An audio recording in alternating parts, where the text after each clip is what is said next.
বন্ধুরা ওয়েলকাম সবাইকেই। আজকের ম্যাচটা ভাই বাংলাদেশের জন্য খুবই ইম্পর্টেন্ট ভাই, কারণ আফগানিস্তান হংকংকে যেভাবে হারিয়েছে নেট রান রেট ভাই প্লাস 4.7-এ।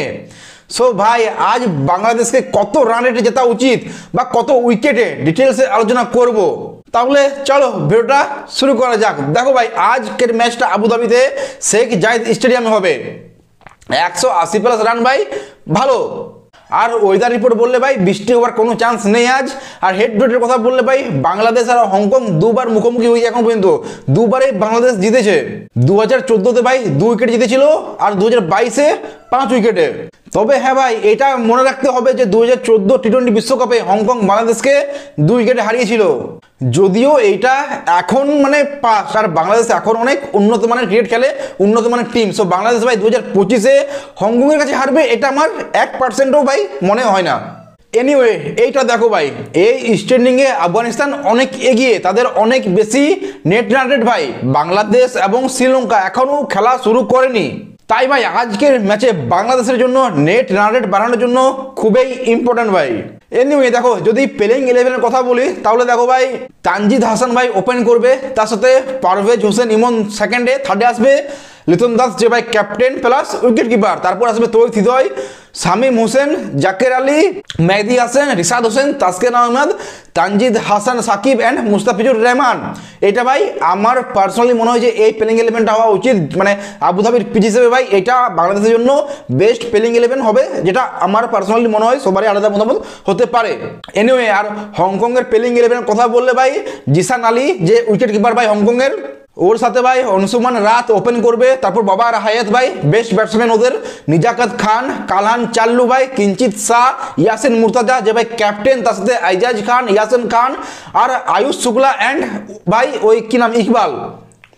সো এটা ভাই সাধারণত হংকং চাইনার প্লেইং 11 বা এটা হওয়া উচিত আর কি। দেখো ভাই বাংলাদেশের জন্য ভাই Liton Das as a batsman খুবই ইম্পর্টেন্ট, বিশেষ করে আজকের ম্যাচটার জন্য ভাই, কারণ ওর এক্সপিরিয়েন্স আছে। লিটন দাস জানে ভাই যে কত রান রেটে আমাদেরকে নিয়ে যেতে হবে, কত রান করা উচিত ভাই, বা কত রানে আটকাতে হবে, কাকে বল দেওয়া উচিত, কীভাবে বল দেওয়া উচিত, কত রান করতে, মানে এ টু জেড ভাই লিটন দাস আজ খুবই ইম্পর্টেন্ট এই ম্যাচটার জন্য ভাই, কারণ ওর এক্সপিরিয়েন্স আছে।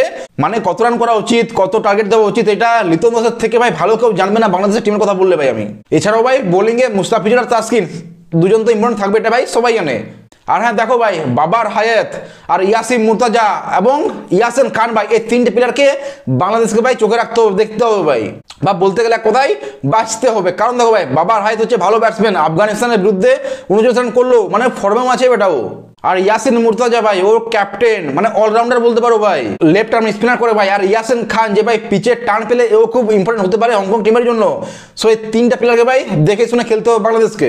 যাই হোক এবার কথা বলি বাংলাদেশকে কিভাবে জেতা উচিত, আই মিন মানে ব্যাট করলে কত রান আর বল করলে ভাই কত উইকেটে বাংলাদেশকে জেতা উচিত, এসব নিয়ে আলোচনা করা যাক। দেখো এই গ্রুপে আফগানিস্তানের প্লাস 4.7 নেট রান রেট। তো এই দেখে ভাই বাংলাদেশকে প্রথম ম্যাচ থেকেই নেট রান রেট বাড়াতে হবে ভাই, সিম্পল বাত। কারণ বাংলাদেশের পরবর্তী ম্যাচ মানে নেক্সট ম্যাচগুলো ভাই বাংলাদেশ শ্রীলঙ্কার বিরুদ্ধে 13 সেপ্টেম্বর আর আফগানিস্তানের বিরুদ্ধে ভাই 18 সেপ্টেম্বর। সো আজকের ম্যাচটা নেট রান রেটের জন্য ভাই খুবই ইম্পর্টেন্ট। দেখো ভাই টপ 2-এ থাকতে হলে বাংলাদেশকে কম পক্ষে 2টা জয় করতে হবে, মানে 4 পয়েন্ট তো নিতেই হবে। আর আদর্শভাবে বলতে গেলে ভাই 6টা জয়, মানে 6 পয়েন্ট, মানে 3টে জয় আর কি। পয়েন্ট দেখো পয়েন্ট সমান হলে ভাই নেট রান রেট ডিসাইড করবে।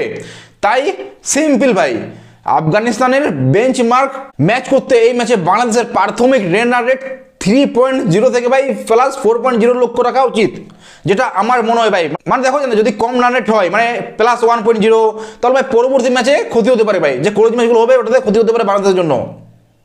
এবার যদি কথা বলি ভাই বাংলাদেশ কত মার্জিনে জিততে হবে, তাহলে দেখো ভাই সোজা অ্যান্সার আফগানিস্তানের মতো ভাই 4.7। 94 রানের জয় ভাই 188 স্কোর করে, এটা সিম্পল। কিন্তু দেখো ভাই প্রথমে ব্যাটিং করে বাংলাদেশকে 180 থেকে 200 করতে হবে, আর হংকংকে ভাই 100 নিচে আটকে মানে 80 থেকে 100 রানের জয় চাই। ফর এক্সাম্পল ভাই বাংলাদেশ 190 রান করলো 20 ওভারে, নেট রান রেট 9.5-এ।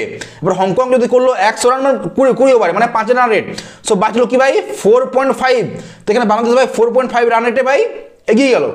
এবার যদি চেজিংয়ের কথা বলি ভাই তাহলে হংকংকে 120 থেকে 140-এর মধ্যে আটকাতে হবে, আর 12 থেকে 15 ওভারে চেস করতে হবে, মানে 5 থেকে 8 ওভার বাকি রেখে বাংলাদেশকে জিততে হবে। ফর এক্সাম্পল ভাই হংকং 140 রান করলো 20 ওভারে, সাথে রান রেট নিয়ে গেল।